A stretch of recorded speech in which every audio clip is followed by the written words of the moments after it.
Selamat pagi, siang, sore, atau malam teman semua. Dalam video ini dan beberapa video ke depan kita akan nge-review tentang beberapa brand untuk model miniatur 1:72. Yang menurut saya video ini adalah video yang penting ketika kalian ingin membeli atau punya koleksi pribadi dan kebingungan mau pilih brand apa aja yang ada di market atau toko-toko. Karena jelas saja ada banyak banget brand di luar sana dengan berbagai macam harga, yang rendah, yang tinggi.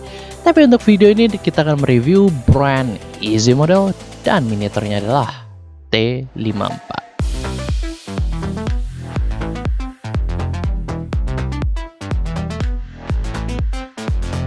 Untuk kalian yang pecinta tank mungkin udah tahu ini tank apa, jadi saya nggak akan ngejelasin sejarahnya dan video ini lebih ngefokusin kepada kualitas barang tersebut.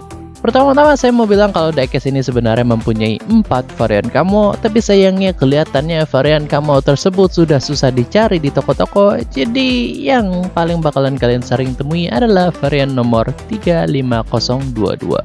Kedua, kisaran harganya adalah 235.000, tapi sayangnya produknya di toko yang saya beli kelihatannya stoknya sudah habis. Jadi kalian bakalan rada susah kalau misal minat mencari diecast ini. Walau ada kabar baik kalau misal kalian tinggal di Batam, karena ada satu toko yang dia masih menjual, bahkan harganya lebih murah daripada yang saya beli. Linknya bisa kalian temukan di deskripsi video ini. Oh ya, seperti produk dari brand Easy Model lainnya, dia mempunyai khas boxnya bisa jadi display case, jadi memberikan kalian opsi untuk kalian kalau misal nggak pengen beli display case tambahan atau diorama untuk tanknya.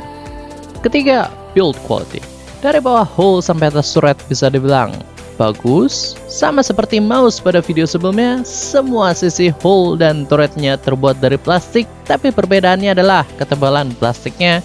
Bisa terasa di sini, di depan hullnya terasa tebal dan kokoh, tapi atas hullnya serta turretnya terasa tipis. Ini ada sedikit beratnya karena di dalamnya ada pemberat yang nanti kita bisa lihat lebih jelas. Lanjut ke detailnya, di depan hullnya kita bisa temuin ada lampu yang penaruhannya nggak rapi. Dia terlalu bengkok ke depan begini, tapi seenggaknya pembuatannya rapi, dan ada bar penangkal dan penyangkut yang detailnya bagus sekali. Rada sedikit ke atasnya kita bisa temuin ada viewport yang bolongannya kecil sekali. Walau seenggaknya sih ya bolong, tapi masa segini size-nya. Lalu ada hatch yang lumayan kedetailannya dan ketebalannya. Tapi menurut saya justru yang perlu di highlight adalah samping-sampingnya, karena ini aksesorisnya detailnya mantep.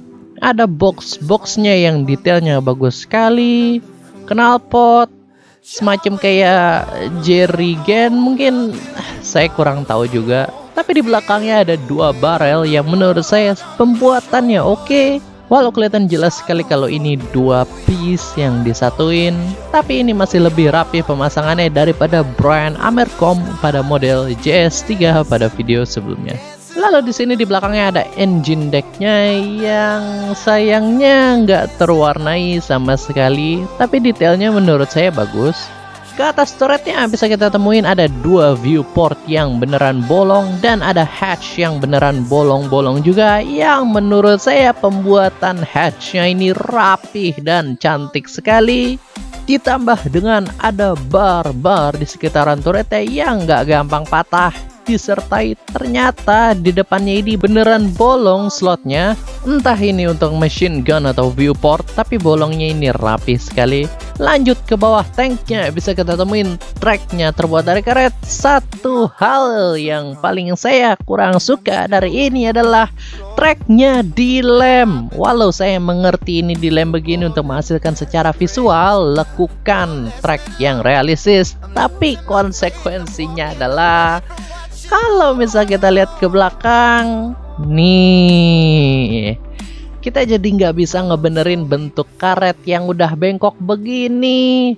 Walau saya suka sekali dengan pembuatan roda-roda tanknya yang detailnya bagus sekali dan pewarnaannya juga rapih, tapi track kayak gini bentuknya menurut saya tetap aja jadi nggak bagus hitungannya. Keempat, fitur-fiturnya. Tentu saja turretnya bisa 360 derajat, tapi bakalan butuh untuk naikin gunnya ketika muterin ke belakangnya, karena ada barel-barel ini yang ngalangin. Ini mudah sekali untuk diputar, dan kalian gak perlu takut untuk muterin turretnya dengan neken di bar-barnya ini, karena ini lumayan kokoh pembuatannya. Lalu gunnya bisa elevasi dan depresi, saya kurang tahu apakah ini sesuai sejarahnya atau enggak, tapi kelihatannya ini menyesuaikan sesuai kemampuan gun mantletnya yang bikin secara visual ini lumayan keren. Gak cuman itu, turretnya bisa dilepas, memberikan kita informasi kalau ada pemberat di dalamnya, dan dalam tanknya itu kopong, dan turretnya juga kopong. Tapi nggak selesai sampai di situ. Untuk model T54 ini kita dikasih instruction manual yang menyuruh kita untuk masang aksesorisnya sendiri.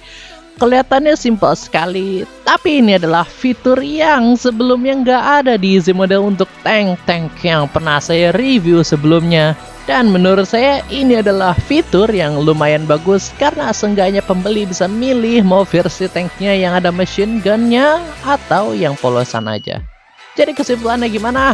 Brand easy model untuk model T54 ini rada unik dibandingkan model-model lainnya yang pernah saya review, dengan dia ngasih pilihan mau pakai machine gunnya atau enggak, dan juga detail pada tanknya yang bagus, serta roda-roda tanknya yang menurut saya bagus sekali pembuatannya, walau dengan minus tracknya yang dilem dari sananya dan juga kurang pewarnaan pada detailnya. Menurut saya dengan harga yang mirip-mirip dengan standar easy model yaitu 225 atau 235 yang saya beli, tetap membuat diecast ini worth untuk dibeli bagi kalian yang suka sama tank T54. Tapi tentu saja pilihan kembali kepada kalian untuk membeli produk ini atau tidak. Untuk personal opinion, dengan keunikan fiturnya dan detailnya yang bagus, ini bakalan oke banget kalau mau dijadiin pajangan atau mainan dengan dia bagian tanknya kokoh-kokoh. Kecuali mungkin barrel yang di belakang tanknya yang mungkin bahkan kalau jatuh doang bisa patah. Jadi harus rada sedikit hati-hati, dan juga mungkin harus mencari caranya gimana untuk membenerin si tracknya ini kalau misal kalian pengen secara visual suspensinya ini rada lebih rapi daripada ini. Terima kasih untuk kalian yang sudah menonton sampai akhir. You are truly the best. Dan sekali lagi, terima kasih.